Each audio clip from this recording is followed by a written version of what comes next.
Bismillahirrahmanirrahim. Assalamualaikum warahmatullahi wabarakatuh.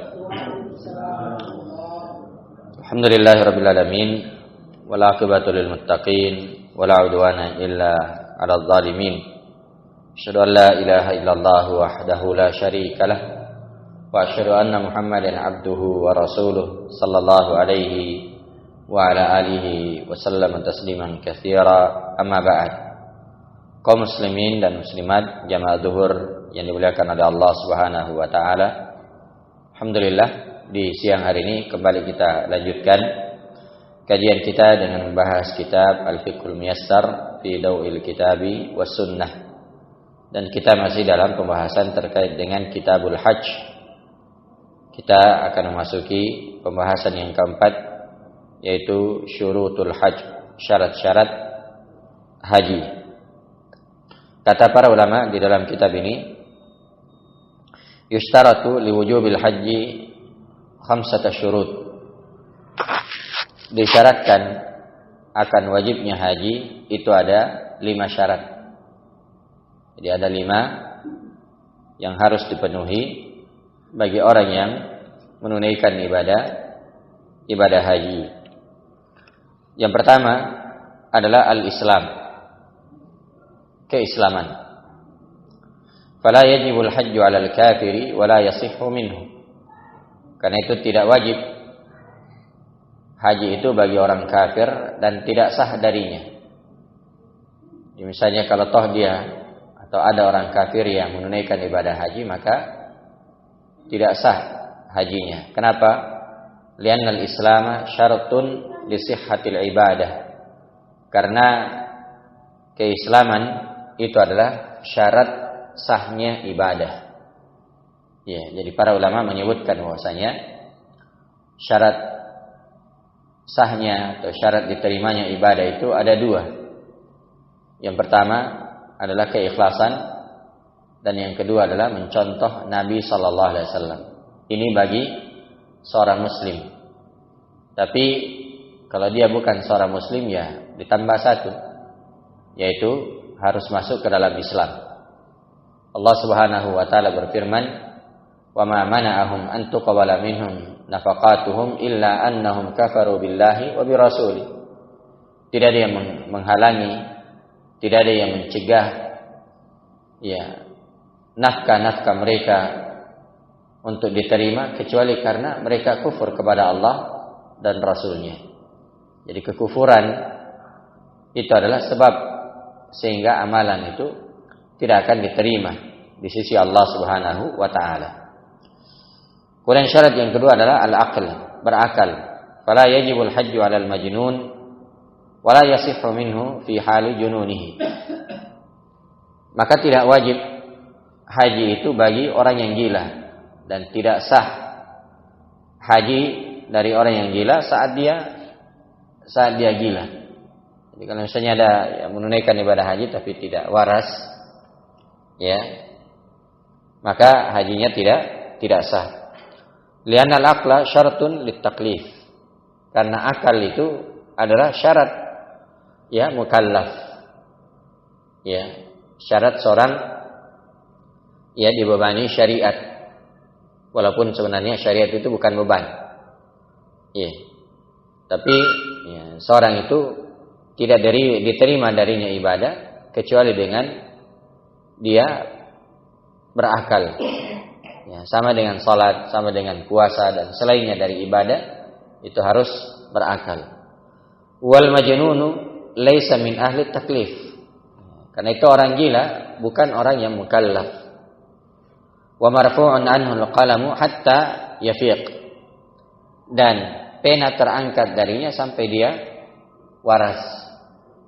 Kama fi hadithi Ali radhiyallahu anhu anna Rasulullah sallallahu alaihi wasallam qala rufi'al qalamu an thalathatin. Sebagaimana dalam hadis Ali radhiyallahu taala anhu, bahwasanya Rasulullah sallallahu alaihi wasallam bersabda, pena itu diangkat dari 3 orang.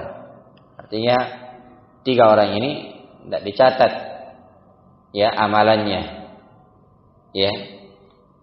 Demikian juga tidak dianggap berdosa kalau dia melakukan sesuatu. Yang pertama, anin naimi hatta yastayqidh. Orang yang tidur sampai dia terbangun. Karena itu orang yang tidur atau ketiduran misalnya, kemudian dia tidak salat zuhur, tidak dihukum. Ya. Tidak dihukum. Kapan dia salat? Ya, begitu dia bangun. Dia harus salat. Walaupun sudah salat maghrib. Sudah masuk waktu maghrib, ya dia harus salat zuhur di waktu tersebut. Ya. Atau misalnya sudah tengah malam baru bangun, ya, maka dia harus salat zuhur, salat asar, salat maghrib. Iya, dia harus rapel istilahnya, ya.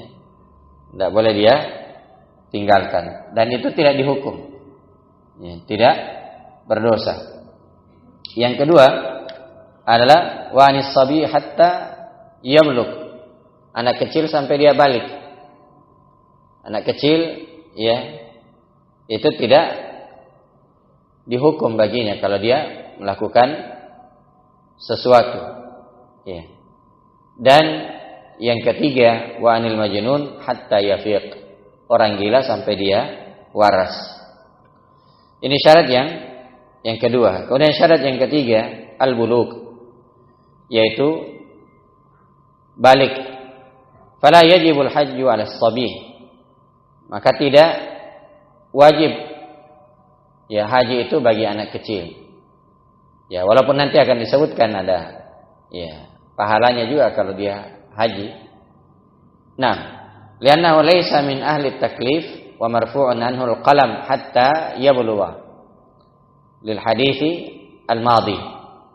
Ya, karena anak kecil itu bukan mukallaf dan terangkat darinya pena sampai dia balik, sebagaimana hadis yang telah berlalu.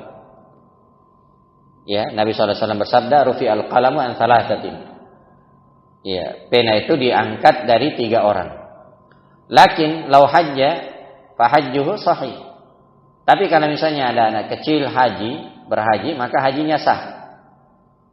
Ya. Hajinya sah. Nah, wa yanwi lahu wa waliyuhu idza lam yakun mumayyizan. Dan dia berniat dan walinya juga meniatkan. Walinya meniatkan kalau misalnya dia belum mumayyiz, belum bisa membedakan. Tapi kalau dia sudah tamyiz, sudah bisa berniat, ya, maka dia bisa berniat sendiri. Wala yakfihi an hajjatil Islam. Tapi itu tidak menggugurkan kewajibannya dalam haji, ya, Islam. Maksudnya kalau dia balik nanti tetap dia harus, ya, berhaji. Jadi hajinya di waktu kecil, ya, itu tidak mengangkat kewajibannya. Ya, bila khilafin baina ahli ilm, dan ini tidak ada perselisihan di kalangan para ulama, tidak ada perbedaan pendapat. Lima rawahu Ibnu Abbas radhiyallahu anhuma anna imra'atan rafa'at sabiyan faqalat ya Rasulullah ali hadza hajj. Sebagaimana diriwayatkan dari Ibnu Abbas radhiyallahu anhuma bahwasanya ada seorang perempuan yang mengangkat kepada Nabi sallallahu alaihi wasallam seorang anak kecil. Maka perempuan ini bertanya, wahai Rasulullah, apakah, ya, anak ini ada hajinya? Qala na'am walaki ajr. Ya, kata Nabi sallallahu alaihi wasallam, iya. Ya, ada hajinya, walaki ajar, dan kamu juga dapat pahala. Ya, jadi bawa anaknya berhaji, ya, dapat pahala. Nah, waliqali sallallahu alaihi wasallam ayyuma sabiyyin hajja thumma balagh fa alaihi hajjatun ukhra. Dan juga berdasarkan sabda Nabi sallallahu alaihi wasallam bahwasanya anak mana saja, ya, siapa saja dari kalangan anak-anak yang berhaji kemudian dia balik, maka wajib baginya untuk berhaji lagi, ya, di kali yang lain.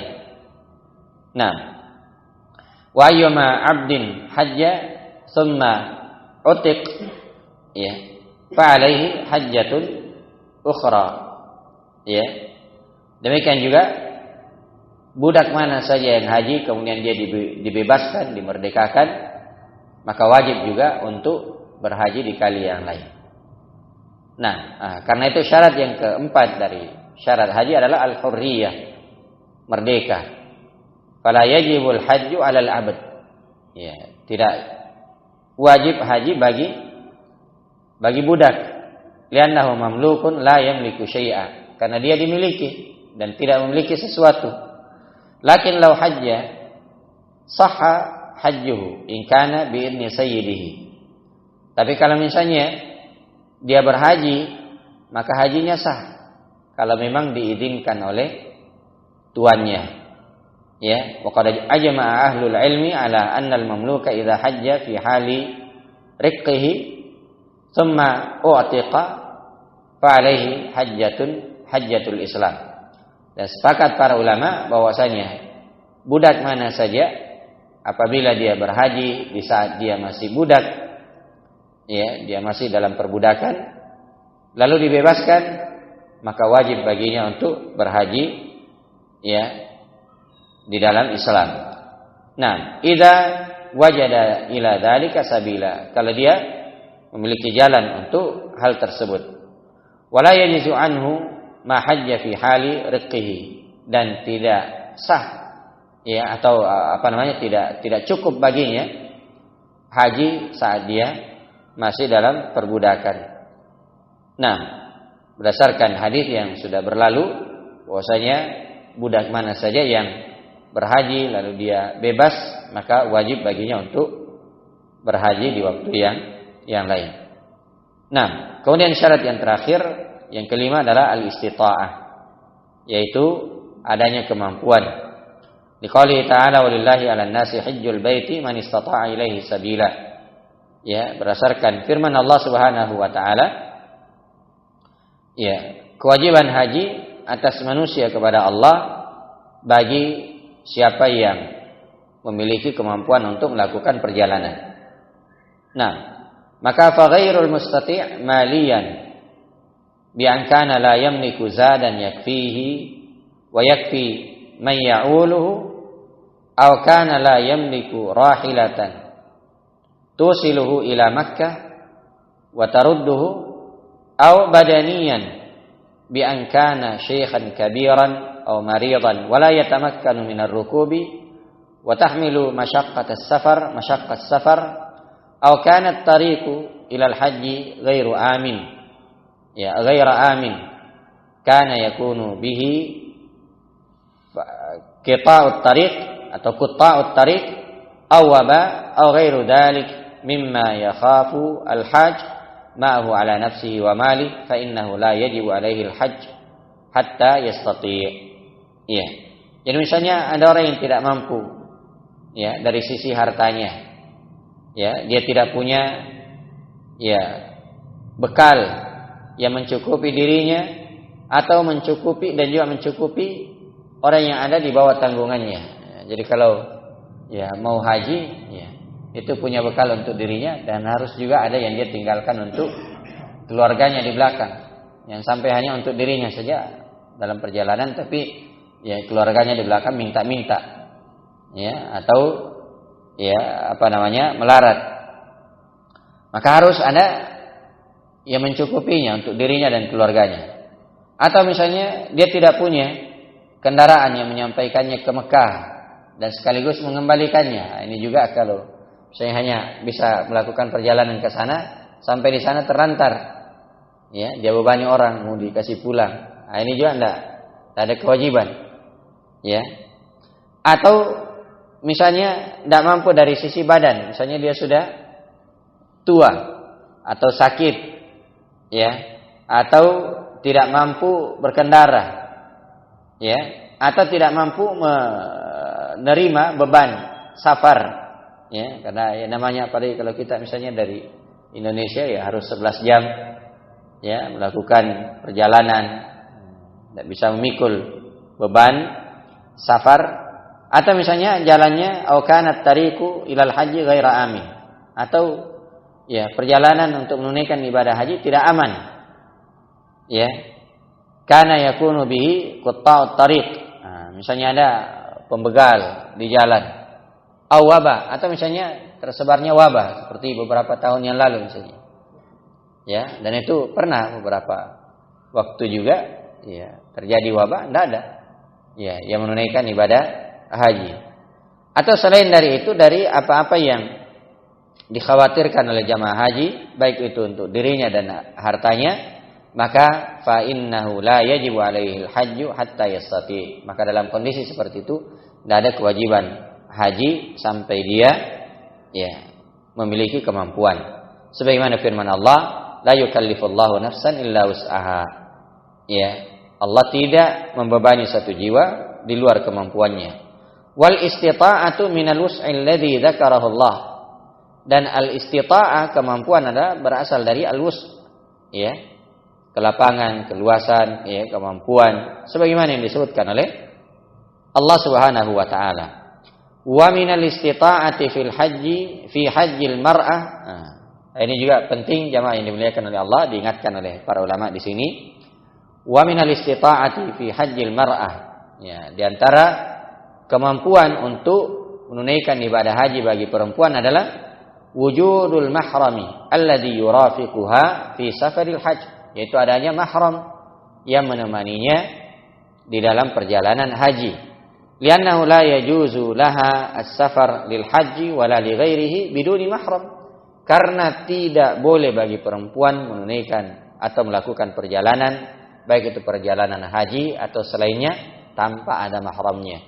Jadi kalau perempuan itu kemampuan yang tadi, harta, fisik, kesehatan dan seterusnya, ditambah lagi satu, yaitu adanya mahram. Kalau dia punya harta, dia punya kesehatan, dia punya fisik, bisa melakukan perjalanan, tapi tidak ada mahramnya, itu belum dianggap memiliki kemampuan. Karena Nabi SAW bersabda, la yahillu limra'atin tu'minu billahi wal yawmil akhir an tusafira safaran yakunu thalathata ayyam fasa'idan illa wa ma'aha abuha au ibnuha au zaujuha au akhuha au dzu mahramin minha. Kata Nabi SAW, tidak halal bagi seorang perempuan yang beriman kepada Allah dan hari akhir untuk melakukan perjalanan 3 hari atau lebih, kecuali bersama dengan bapaknya atau anak laki-lakinya atau suaminya atau saudara laki-lakinya atau mahramnya. Dan juga Nabi SAW bersabda kepada seorang laki-laki, yang mana laki-laki ini berkata, inna mra'ati kharajat hajjah, sungguhnya istriku keluar untuk menunaikan ibadah haji. Wa inni uktutibtu fi ghazwatin kadza, sementara saya ditetapkan untuk menunaikan atau berjihad, melakukan peperangan jihad di sini dan di sini. Kata Nabi SAW, intalik fahujja ma'aha. Kata Nabi SAW, kamu berangkat haji bersama dengan istrimu. Ini menunjukkan bahwasanya perempuan itu harus disertai dengan mahramnya. Tapi kata beliau atau kata para ulama di sini, fa idza hajjat biduni mahramin fa hajjuha sahih wa takunu athimah. Kalau perempuan itu menunaikan ibadah haji tanpa mahramnya, maka hajinya sah, tapi dia berdosa. Gimana maksudnya? Hajinya kalau dia tunaikan dengan baik, benar, hajinya sah, tapi dia berdosa. Kenapa? Karena melakukan perjalanan tanpa mahram. Wallahu ta'ala alam. Ini yang bisa kita kaji di kesempatan siang hari ini. Mudah-mudahan ada manfaatnya.